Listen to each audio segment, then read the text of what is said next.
The Daily Wire has really been picking fights with everybody, right? First it was Alex Jones, then it was Steven Crowder, then it was Tucker Carlson, now it's Candace Owens. Now, surprisingly enough, it's the Candace Owens fiasco that has probably done the most damage. Now, me personally, I hate all of this conservative infighting. I want all of us to come together.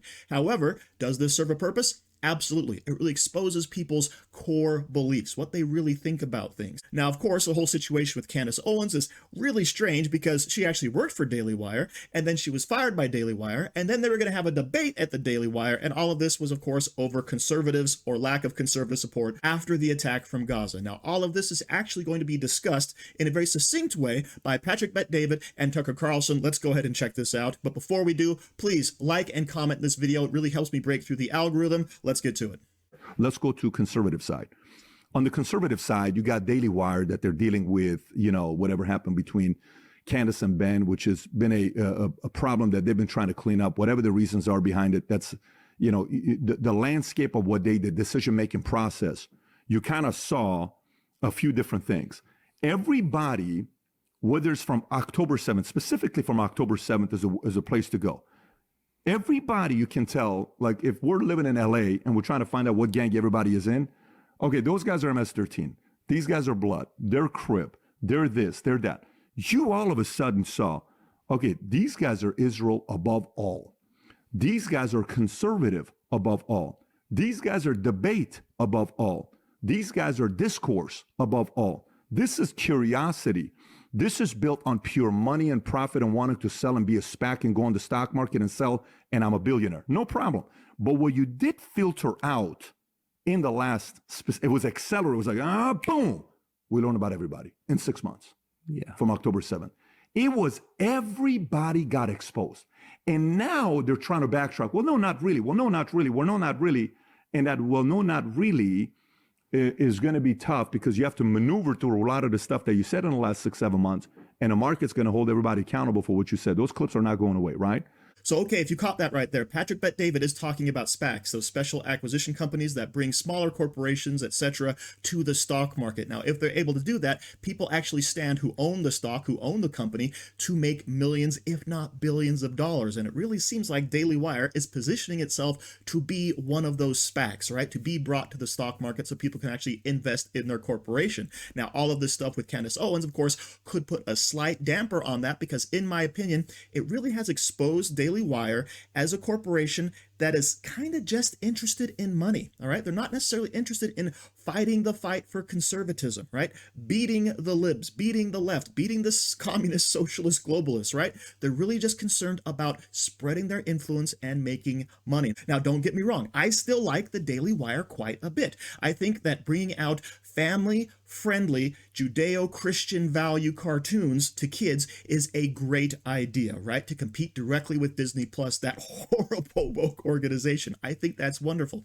I love how they come out with, like, Jeremy's razors and the he/him chocolates, all right? Her, him, whatever they are, right? Now, the products may not be great, but over time they could get better, and it does give people an opportunity to counteract against these woke companies, these woke corporations, okay? So that, of course, is a value that I like. However, as I mentioned, it really seems like they're chasing the money. All right, they're not out there for the good fight. They're not out there for the win. Now, of course, the whole October attack on Israel, as he mentioned, really exposed everybody for what they truly believe. For Ben Shapiro, it seems like, yes, he holds Israel above everything else. For people like Candace Owens, it's like, okay, let's talk about fixing America. For people like Tucker Carlson, right? Let's talk about fixing America. We have our own problems, and I have made my personal views on this made crystal clear, right? I believe Israel is an ally. I believe we can support them by selling them arms and giving them information, okay? But they are their own country, and they can fight their own wars. And I do believe, by the way,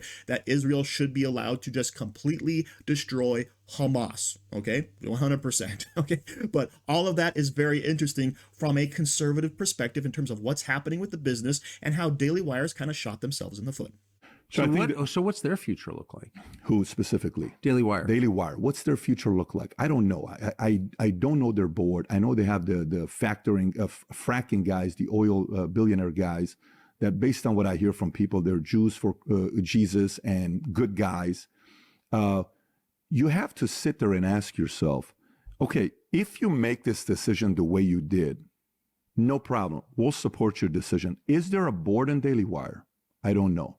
Do Jeremy Boring and Ben Shapiro have a board to process when they're making a big decision? Maybe, maybe not. If they do, board is held accountable. Was it a good decision? Was it not? If they don't, then the money people have to say, well, you give a lot of, freedom to these guys to make the decision. So then the money people are going to go out there to want to raise more money. And who can you now go to raise money? You can definitely go to every single billionaire that's Jewish and say, hey, look what we did. You should be proud of us. Here's a position we took. No problem. We'll give you $200 million. And there's a lot of money there. That money's not going away. And that money's all over the place.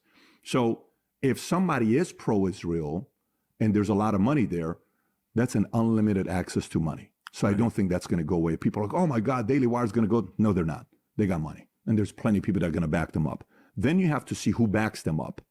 What media organizations behind closed doors, what institutions, organizations will go after anybody that says anything bad about them. In what way? Defamation? Digging up stories, articles? Is that what they're going to do? Who knows? Character assassination? Nobody knows. That's speculative to see what they're going to be doing.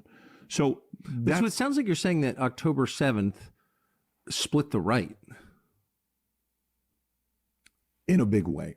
Before we continue, I do want to mention Joe Biden, of course, is out there printing and spending a massive amount of money, which of course causes inflation and devalues your currency. So what can we do to protect your investments? You can go to Genesis Gold Group and turn your 401k or IRA into a gold-backed security. And of course, to do this, all you have to do is go to angryteachergold.com or call 1-800-200-4653 to get the process started. Get back on the gold standard. And by the way, Genesis Gold Group is an America First faith-based organization, so you can be assured that you're not investing with a woke corporation. Let's get back to it. So interesting what Patrick just said there. Daily Wire is going to be fine, right? If you stand with Israel, then those dollars you're getting for contributions, right? Those aren't drying up. They're not going away. And you may actually become even more popular, okay?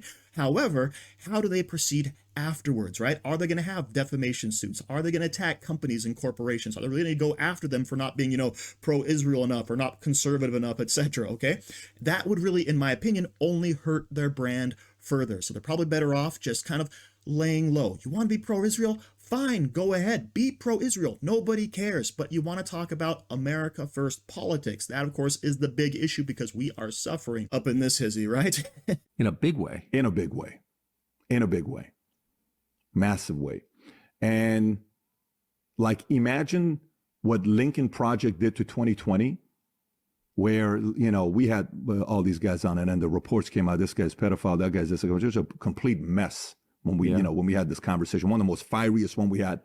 Schmidt and Vinny went at it. It was viral all over the place. You had Steve Schmidt on? Oh, yeah. Yeah, we've had a lot of weird people on. We've had He's I know him well. I've known him for 25 years. Yeah. Literally 25, almost 30. He's really a damaged character. Whoa. But not stupid. Yeah, definitely not stupid. But damaged makes sense because you feel his rage. Like he's really got some, I don't know if it's anger issues or true hatred for certain people. So now imagine Lincoln Project. Now you got multiple of them that's going through it. Yeah. And by the way, a part of DeSantis, Trump was also not a good thing. I think we'll recover from that. No problem. I think DeSantis is making the right moves right now, getting closer to Trump, building that relationship. I'm here to support you. I think that's the right move for him to make. I wish he would have done it earlier, but never too late for him to take that route.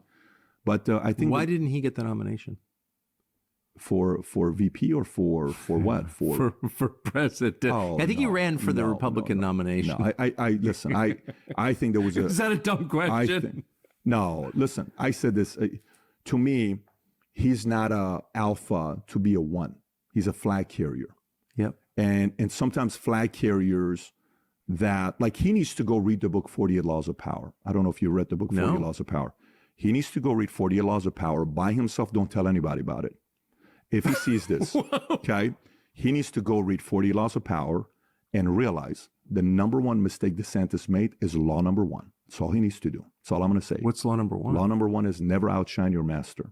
So yes, the right is actually fractured, but that's nothing new. The right has always been fractured because we are free, independent thinkers. It's the liberals, it's the left who have to be in lockstep all the time. They have to all believe the exact same things. Now, even though we're conservative, and we do believe that, a lot of people look at us saying, oh, you're old fuddy-duddies, you all think we should go back to the 1950s. And it's like, No, we just believe in freedom. Now, how you interpret that, of course, there's a wide array. Now, what's interesting here, he brings up the Lincoln Project and how this whole fiasco is kind of like, all this splintering factions fighting against each other. People really hate Donald Trump. And the Lincoln Project, of course, came out as supposed conservative Republicans who were dead set on saving the Republic from Donald Trump. But really, all they ended up doing was putting out one ad, which obviously, of course, is really stupid, right? You can collect millions of dollars in donations, go hardcore against Donald Trump, and all you do is one lousy commercial. Good job, right? So let's see. Is the Daily Wire going to be the next Lincoln Project? And like I said, I hope not. I still like them as an organization. I think they do serve a purpose, but honestly, they have damaged their reputation. All right. They have really lost a lot of people with this whole fiasco. So if you're out there and you like Daily Wire, great. Keep liking Daily Wire. If you're skeptical of Daily Wire, great. But I will say this infighting needs to stop. So as usual, thank you for watching. Don't forget to like, share, comment, subscribe, and stay safe out there, people, because they're coming after you.